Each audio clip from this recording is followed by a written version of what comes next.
आपने बच्चों इसमें, तो देखो ये भी तकरीबन 4 मार्क्स का क्वेश्चन है, आ जाए तो आपको आना चाहिए।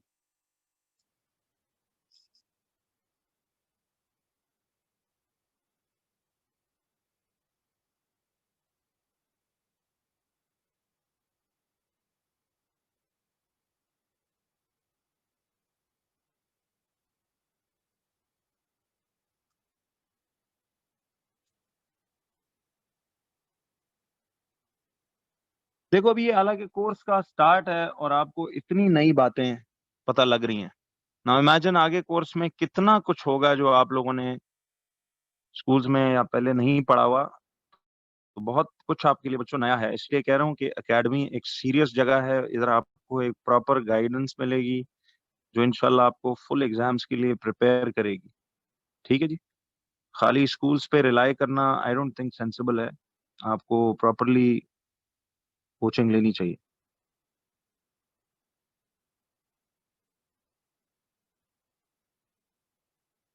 ऊपर वाला जी 2 मार्क्स का था।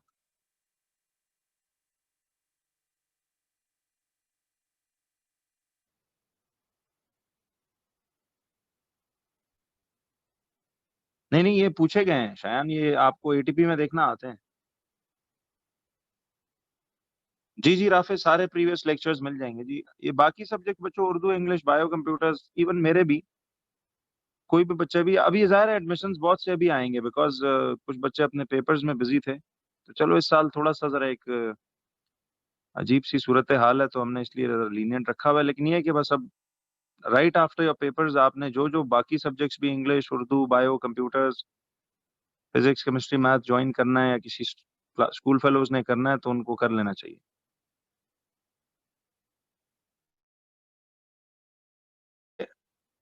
कम लोग ही होते हैं, बहुत ही कोई इक्का दुक्का रेयर। ये हर साल जो आप स्कूल्स के बाहर पोस्टर्स देखते हो, इसमें अल्हम्दुलिल्लाह 99% से ज्यादा बच्चे हमारे हर स्कूल में एकेडमी के ही होते हैं। ठीक है। इक्का दुक्का कोई होगा जिसने अम्मी अबू से या इधर उधर से देख लिया होगा। मकसद कहने का ये है कि एक गाइडेंस जरूरी है कि आपको मार्किंग स्कीम्स, कैसे पेपर अटेम्प्ट करना है, उसकी टेक्निक्स, और कॉन्सेप्ट को कैम्ब्रिज के पैटर्न से कैसे करना है। तो उसमें फिर जाहिर है आपको मार्किंग स्कीम, साइंसेज में मुश्किल होता है, आप बगैर गाइडेंस के नहीं ले सकते हो। चलिए जी, अब जरा आइए इसके प्रिकॉशंस पे। कहता है कि list the precautions that should be taken in order to, जरा देखिए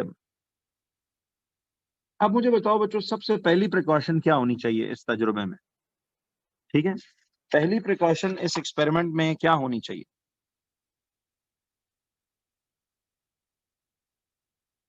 ये लीजिए पिछला पेज।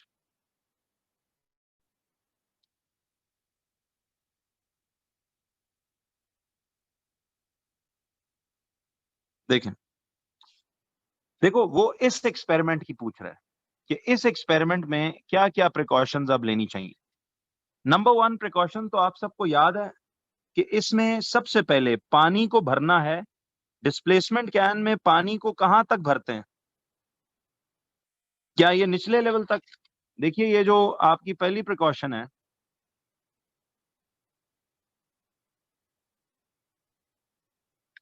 क्या बच्चों पानी इधर तक भरते हैं इसमें? ये तो गलत नहीं हो जाएगा जी। इसके ब्रिम तक, ब्रिम कहते हैं टॉप तक, जिधर तक पानी इसमें होल्ड कर सकता है। जैसे ग्लास का ब्रिम क्या होगा, बिल्कुल ग्लास के ऊपर तक ब्रिम बोलते हैं इस लफ्ज को। तो सबसे पहले तो आप बोलोगे कि जी फिल अप। पहली प्रिकॉशन इस एक्सपेरिमेंट को एक्यूरेटली करने की यह है कि आपने fill up the water in the displacement can, fill up the water in the displacement can,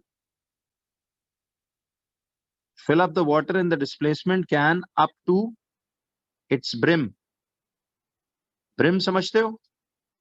तो fill up the water up to its brim. तो आपने fill up करना है water को up to its brim. ठीक है। Second point,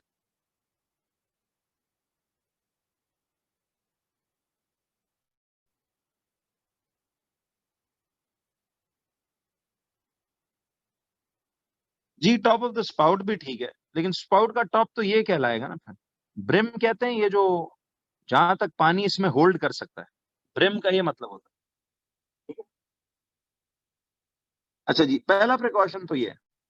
दूसरी बात क्या है बच्चों, इस तजुर्बे में क्या आपको धागे से बांधने के बावजूद क्या हमें पत्थर को तेजी से फेंकना चाहिए या जेंटली इमर्स करना चाहिए? जेंटली, वरना देखो इसमें शायद वेव क्रिएट हो और फालतू पानी गिर जाए इसमें, समझ रहे हो? तो आप इसमें लिखोगे जेंटली इमर्स द स्टोन। अब ये अकल से सोचना है कि किधर कौन सी बात जरूरी है। Gently immerse the stone into the water using a thread and not, ये भी तो एक प्रिकॉशन है, एंड नॉट योर फिंगर्स। तो ये भी तो एक एहतियात है ना, एहतियाती तदाबीर देख रहे हैं कि इस तजुर्बे को करते हुए एक बड़ा बेसिक सा एक्सपेरिमेंट है, कोई इतनी रॉकेट साइंस नहीं है, लेकिन आपने देखना है कि इसमें क्या किया जाए। जी राफे इस पे बात करेंगे। अच्छा जी, थर्ड प्रिकॉशन क्या है बच्चों? ये थर्ड प्रिकॉशन ये होनी चाहिए कि ये जो नीचे मेजरिंग सिलेंडर है, मुझे एक बात बताओ, क्या इसे बिल्कुल एक क्लीन ड्राई सिलेंडर होना चाहिए इसे, या इसमें थोड़ा सा पानी इनिशियली हो तो चलेगा? कैसा होना चाहिए? जी बिल्कुल क्लीन एंड ड्राई। वजह कि जब इधर से पत्थर अपना वॉल्यूम के बराबर पानी राइज देगा और वो इसमें आके गिरेगा, तो देखो ना, जितना वॉल्यूम ऑफ वाटर इकट्ठा होता है वो ही इस पत्थर का वॉल्यूम, जितना वॉल्यूम है ना, तो ये असल में पानी का वॉल्यूम हमें बताता है कि इस पत्थर का वॉल्यूम कितना था, इसने कितनी जगह घेरी अंदर, और इसीलिए इतना वॉल्यूम ऑफ वाटर गिरा के इधर ले आया। ठीक है, रिमेंबर थर्ड क्या होना चाहिए कि मेक श्योर, प्रिकॉशंस में हम अक्सर यूं भी लिखते हैं कि make sure that the measuring cylinder is clean and dry. यानी इनिशियली उसमें थोड़ा सा भी पानी नहीं होना चाहिए, वरना ये जो पत्थर की वॉल्यूम का पानी आया है वो उसके साथ ऐड होके आंसर ग्रेटर दे देगा।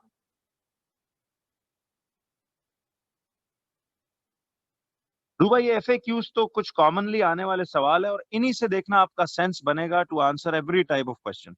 देखते जाइएगा, आपको बहरहाल ये नोट्स आपके पास पेपर्स के बहुत करीब है, ये बताऊंगा आपको ये मैंने कैसे बनाए हैं। ठीक है जी।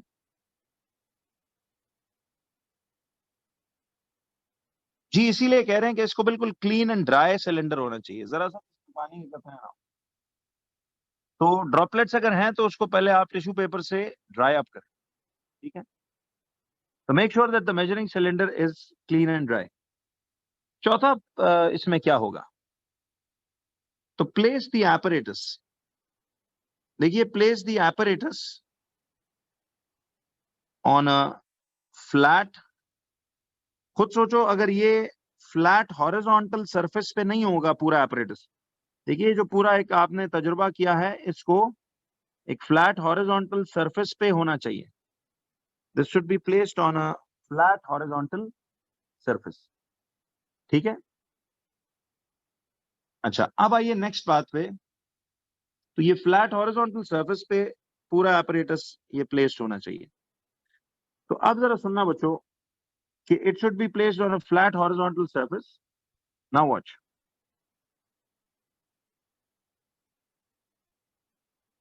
पांचवा पॉइंट तो वही है, याद है कि जब इसमें पानी इकट्ठा हो तो आपने इसकी अवॉइड करना है parallax error.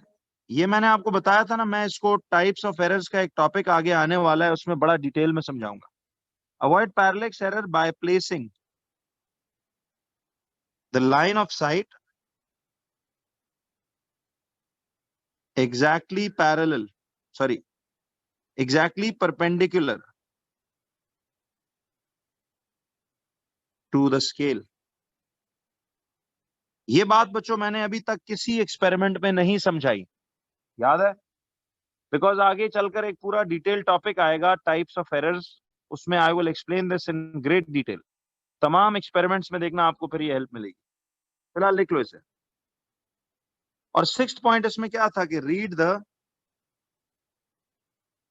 correct, read the correct meniscus level. Read the correct meniscus level, ये आपने सही मेनिस्कस को पढ़ना है। ये तो वही वाली प्रिकॉशंस नहीं है, जहां भी सिलेंडर आए गौर करो, place on horizontal surface, avoid parallax, read correct meniscus, ये बातें तो आप करोगे। ठीक है जी। जी जी रूबा, ये फिलहाल आप एक लिस्ट बना लीजिए ये 6 पॉइंट्स की। आपको भी फिलहाल मार्क्स के हिसाब से नहीं जाना, क्वेश्चंस का फुल फ्रेजेस दिमाग में रखो। ये मार्क डिस्ट्रीब्यूशन में आपको बाद में समझाऊंगा, फिलहाल आप जरा इसके कॉन्सेप्ट्स को देखिए। अच्छा बच्चों, अब यहां तक तो आपने देखिए, सुनना जरा, अब इधर तक हमने एक चीज पढ़ ली है रिगार्डिंग ये वाला। जी वो भी लिख सकते हो कि perform the experiment on standard lab conditions, यानी उसमें किसी गर्म कंडीशंस में नहीं करना, वो भी लिख सकते हो। वो तो 7th पॉइंट सेम ही है सबका, ये perform the experiment in standard lab conditions, ये भी लिख सकते हो।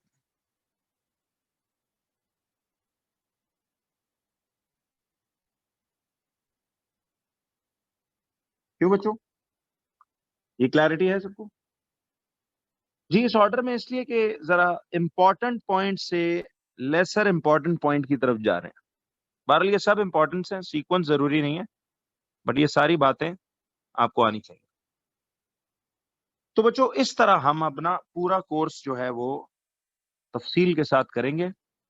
अब देखो आप गौर करो, अभी ही, हालांकि अभी आपके मे बी 15 पेजेस फिलअप हुए हो, लेकिन आप उसमें गौर करो कि कितना कुछ है जो आसान भी है, इजी बनाया गया आपके लिए।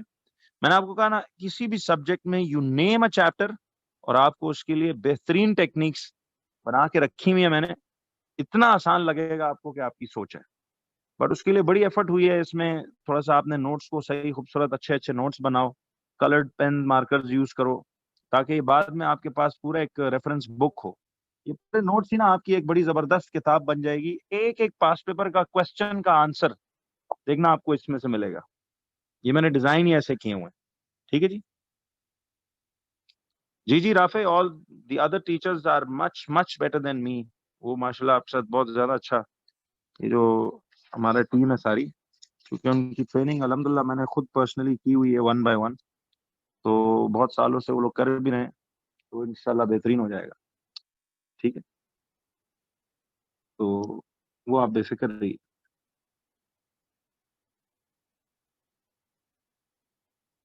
जी जी इब्राहिम, शुक्रिया, थैंक यू। अच्छा जी बच्चों, आइए अब जरा नेक्स्ट पे सुनना। देखिए इसमें हमारे पास अब जो अगली चीज है, that was the concept of density. असल में मैंने आपको ना डेंसिटी का बुनियाद उस वक्त करा दी थी स्टार्टिंग लेक्चर्स में, लेकिन डेंसिटी से पहले आपको मास और वॉल्यूम का मतलब समझाना वाज वेरी इंपॉर्टेंट।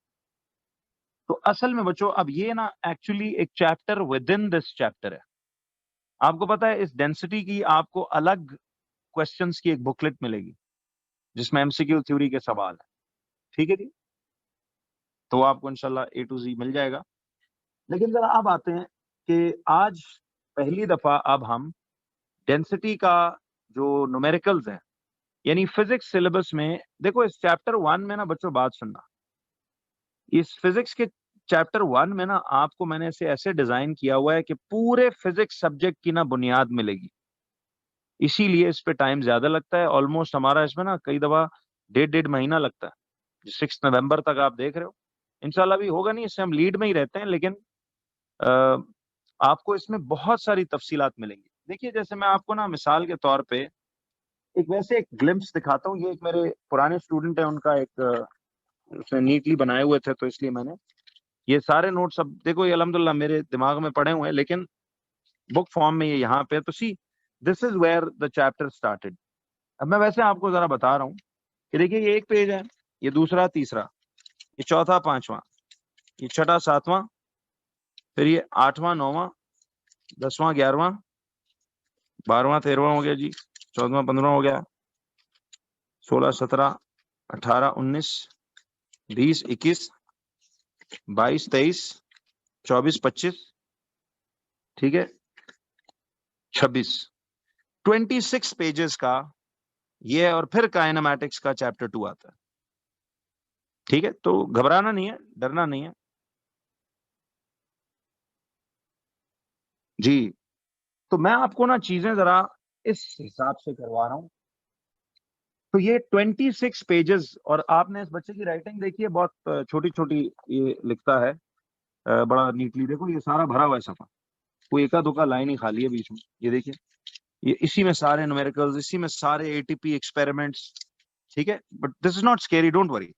देखना आपको दिमाग में ये हर साल बच्चों माशाल्लाह आपसे कम काबिल लोग होते हैं, वो अच्छा करते हैं, तो आप भी अच्छा करोगे। लेकिन मैं वैसे आपको एक बता रहा हूँ कि देखिए, जैसे ये ना आपका, ये इतनी डेप्थ और डिटेल में मैं चलता हूँ, तो लोग समझते हैं कि शायद हम स्लो चल रहे हैं। स्लो नहीं होता भाई, समझ कर चलना होता है। ठीक है, ये साइंस है। ये पाकवी इस्लामियात में देखिए उसकी अपनी एक टफनेस है, टेक्निकलिटी है। मैं कभी भी उन सब्जेक्ट्स को इजी नहीं कहता, उनमें अपना एक चैलेंज है कि बैठना है, रिवाइज करना है, जरा जान मारनी है, थोड़ी तकलीफ है। ठीक है, अब ये जैसे चैप्टर नंबर 2 स्टार्ट होगा ना, तो देखो मैं कहां से शुरू करूंगा। Basics needed for this chapter. ये जरा तसल्ली करो कि आपके लिए कितना मजेदार आगे काम हुआ है, कि आपकी एफर्ट ही जीरो हो जाए नहीं इंशाल्लाह। बस सिर्फ आपको जो सिखाया जाए उसको समझना है। देखो ग्राफिकल डिटेल्स, तो बेसिक्स पहले, हर चैप्टर के लिए जो बेसिक्स चाहिए हम वो देखेंगे। सी, अब इधर मैंने काइनेमैटिक्स पूरा ग्राफ से स्टार्ट किया है, हर टाइप के क्वेश्चन आंसर्स मैंने आपको बीच में दिए हुए हैं। फिर कॉन्सेप्ट ऑफ ग्रेडियंट है, फिर ये आगे। अब देखो चैप्टर 2, ये भी कोई 25-30 सफों का है चैप्टर 2। अभी जरा देखो ये चैप्टर 2 आपका, ये कितना लंबा चौड़ा काम है। ये देखिए जरा, ये आपके पास चैप्टर नंबर 2, ये अभी इधर इधर ऐसे सारे उसमें ग्राफ्स होंगे। ये चैप्टर 2 चल रहा है भैया, ये देख रहे हो। इधर आके चैप्टर नंबर 2, बल्कि अभी भी नहीं खत्म हुआ, ये चैप्टर आ रहा है, ये चल रहा है chapter 2। This is whole chapter 2। See, 1, 2, 3, 4, 5, 6, 7, 8, 9, 10, 11, 12, 13, 14, ये कोई 50 एक सफे हैं, ऑलमोस्ट 50 इफ यू टर्न 1 2 1 2 करके। सी, डरा नहीं रहा हूं, आप लोग डर रहे हो। जी जी जी, बिल्कुल, इसीलिए तो हमारा मोटो है। आपने माशाल्लाह सुना हुआ है, लगता है रूबा ने रेफरेंस दिया है, कि हमारा एकेडमी का ना एक मोटो है कि we do not finish the syllabus, we make you understand it, इंशाल्लाह।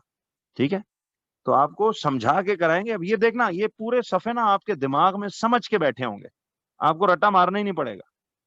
ठीक है, ये सारे आपके पास यूं है, ये सिर्फ एक चैप्टर है। फिर इसी तरह देखो यहां स्टार्ट होता है चैप्टर 3। ठीक है जी, अब चैप्टर 3 ये है ना, चैप्टर 3 भी लंबा है जरा। देखिए जैसे मिसाल 1 2 3 4 5 6 7 8 9 10 11 12 13 13 सफे हैं, और 13 2 26 पेजेस का चैप्टर 3 है। ठीक है, 26 चैप्टर्स का चैप्टर 3 है, ये मैं कह रहा हूं। अब आप देखना, आप लोगों को मैं इन बातों में थोड़ा थोड़ा नया, जो इस साल के 2 साल के पेपर्स आए हुए हैं, उनकी बातें भी और डालूंगा। हर बैच को फिर थोड़ा थोड़ा 1-2% अपग्रेड हो रहा है। Now see, this is chapter 4। अब ये हालांकि बहुत छोटा चैप्टर होता है, लेकिन सी इसकी भी 1 2 3 4 5 6 7 8 9 10 सफे का ही है। फिर आ रहा है चैप्टर नंबर 5। ठीक है, then you start off with chapter 5। अब ये मोमेंट्स का चैप्टर है। देखो मोमेंट्स में भी मैंने हर तरह की, ये सारी प्रैक्टिस होती है जो हम कराते हैं। ठीक है, ये प्रैक्टिस होती है, ये सारा, ये न्यूमेरिकल्स आ गए। फिर यहां से चैप्टर 6 शुरू होता है, वर्क एनर्जी पावर। ठीक है जी, तो एक मकसद कहने का ये है। तो आपका सेक्शन ए पता है किधर एंड होता है? ये देखो चैप्टर 6 आ गया, इसके बाद ये आपका चैप्टर 7 आ रहा है, प्रेशर।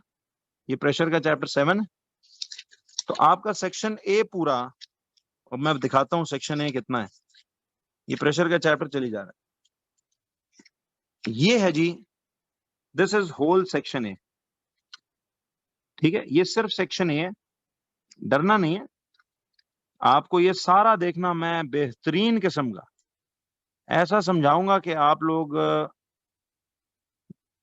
परेशान हो जाओगे कि सर इसमें मुश्किल कहाँ था, ये तो इतना मजेदार, इतना आसान, इतना प्रैक्टिकल काम है कि आपका तजुर्बे करने का ना खुद दिल करेगा। और यहां से शुरू होता है आपका सेक्शन बी। ये देखो, रिफ्लेक्शन ऑफ लाइट। ये सबूत मैंने जरा इसलिए रखा हुआ है कि आपसे एक बैच सीनियर्स का उसका उसका रजिस्टर है, तो मुझे उसने गिफ्ट के तौर पे दिया था कि सर आपने इतनी मेहनत की है, तो जरा ये आप मेरी तरफ से गिफ्ट रख लें। तो मैंने कहा बहुत शुक्रिया, थैंक यू। तो ये चीज है, ठीक है जी। अब देखो, ये आपका रिफ्लेक्शन ऑफ लाइट का चैप्टर 1 स्टार्ट होता है। देखो, रिफ्लेक्शन में मैं सिर्फ आपको रिफ्लेक्शन में कितनी तफसील कराऊंगा। देखो 1, ये इतना समझा के, ये असल में ज्यादा तफसील का मतलब है कि फिर चीज आसान भी तो होगी ना, कि एक एक चीज मैं आपको प्रैक्टिस करा दूंगा इतनी बेहतरीन। देखो ये सारे ड्राइंग्स वगैरह, ये सब रफ भी, ग्राफिकल भी, ये सारा चैप्टर 1 सिर्फ इतना है यहां तक। फिर ये चैप्टर नंबर 2 स्टार्ट हो रहा है, रिफ्रैक्शन ऑफ लाइट का। ठीक है, तो दिस इज हाउ सी। अब इतने ज्यादा छोटे छोटे डायग्राम्स मैंने आपको प्रैक्टिस कराने हैं, ये सब समझ के होगा। देखना कि आप कहोगे कि यार ये तो रोला ही नहीं। इसी तरह केमिस्ट्री में, इसी तरह फिजिक्स में, इसी तरह केमिस्ट्री मैथ्स में इंशाल्लाह you will get great detail. तो आपको कोई ऐसा प्रॉब्लम होना नहीं चाहिए। वैसे बच्चों, एक ईमानदारी से बताओ, फीलिंग क्या है? हाउ डू यू फील के जिस तरह हमने शुरू किया उस तरह हम चलेंगे तो इंशाल्लाह, डू यू फील कि आपको बेहतरीन समझ में भी आएगा और आपको क्लैरिटी भी हो जाएगी? ठीक है, आपको खुद पे कॉन्फिडेंस है ना? जी, तो इंशाल्लाह फिर आप लोग देखिएगा। हाँ, तो बस आपने तसल्ली में रहना है, कोई ऐसी घबराने वाली बात नहीं है। आपको मैंने कहा ना बच्चों, पहली दफा पढ़ाई जो है इंटरेस्टिंग लगवाऊंगा इंशाल्लाह, आपको मजा आएगा। आप कहोगे यार ये चीजें तो जब अप्लाई होती हैं। अब देखो, जैसे डेंसिटी है ना, मिसाल में आपको डेंसिटी का जब कॉन्सेप्ट सिखा दूंगा ना, तो आपके पास किसी भी मटेरियल की डेंसिटी निकालना, यानी देखो अब इस चीज की, इसकी प्रैक्टिकल डेली लाइफ एप्लीकेशन एक सबसे बड़ी पता है क्या है? कि आपको आइंदा से जब भी कोई चमकती हुई चीज नजर आए और आपको शक हो कि ये गोल्ड है, तो आपने क्या करना है? आपने उस चीज की, मैं एक मिसाल दे रहा हूं आपको, ये एक एप्लीकेशन है, इस तरह की तो हजारों है। आप उस चीज की अगर घर आके डेंसिटी फाइंड कर लो, तो अगर उसकी डेंसिटी गोल्ड की डेंसिटी से मैच कर गई, तो समझ जाना कि ये प्योर गोल्ड है। समझ रहे हो? तो डेंसिटी मतलब ये इसकी एक डेली लाइफ चीज है। समझ रहे हो? तो ये, बल्कि मुझे याद है एक दफा मुझे वो एक ऐसे एक इत्तेफाक हुआ, हमें टीचर्स उस वक्त इस तरह कराते होते थे ना, तो हम लोग लैब में जाके जहाँ चीजों को टेस्ट करते थे कि यार ये असली चीज है या नकली चीज है। चीजों के अंदर मिलावट आप ऐसे मालूम कर सकते हो। ठीक है जी, ये बड़ा जबरदस्त तरीका है। डेंसिटी जो है ना, डेली लाइफ में एक बड़ी जबरदस्त चीज है। किसी चीज की अंदर ये चेक करना कि ये प्योर चीज है या मिलावट है। इवन आप जो दूध पी रहे हो, अगर आपको डेंसिटी निकालना सिखा दूंगा ना, तो आप दूध का भी डेंसिटी, जो ओरिजिनल दूध का डेंसिटी है, उससे जो आप दूध पी रहे हो उस डेंसिटी को आप चेक करके देख लो, तो आपको लगेगा यार ये तो हम मिलावट शुदा चीज पी रहे हैं या कोई असली माल है। समझ आई? तो इंशाल्लाह इसलिए मैं कह रहा हूँ कि थोड़ा सा साइंस को ना आप प्रैक्टिकल अंदाज में चीजों को देखें। चीजें बड़ी आसान और समझ में आने वाली हैं। तो इंशाल्लाह इसको बच्चों हम कंटिन्यू करेंगे। कॉन्सेप्ट ऑफ डेंसिटी, ये आपका पहला फर्स्ट न्यूमेरिकल टॉपिक है।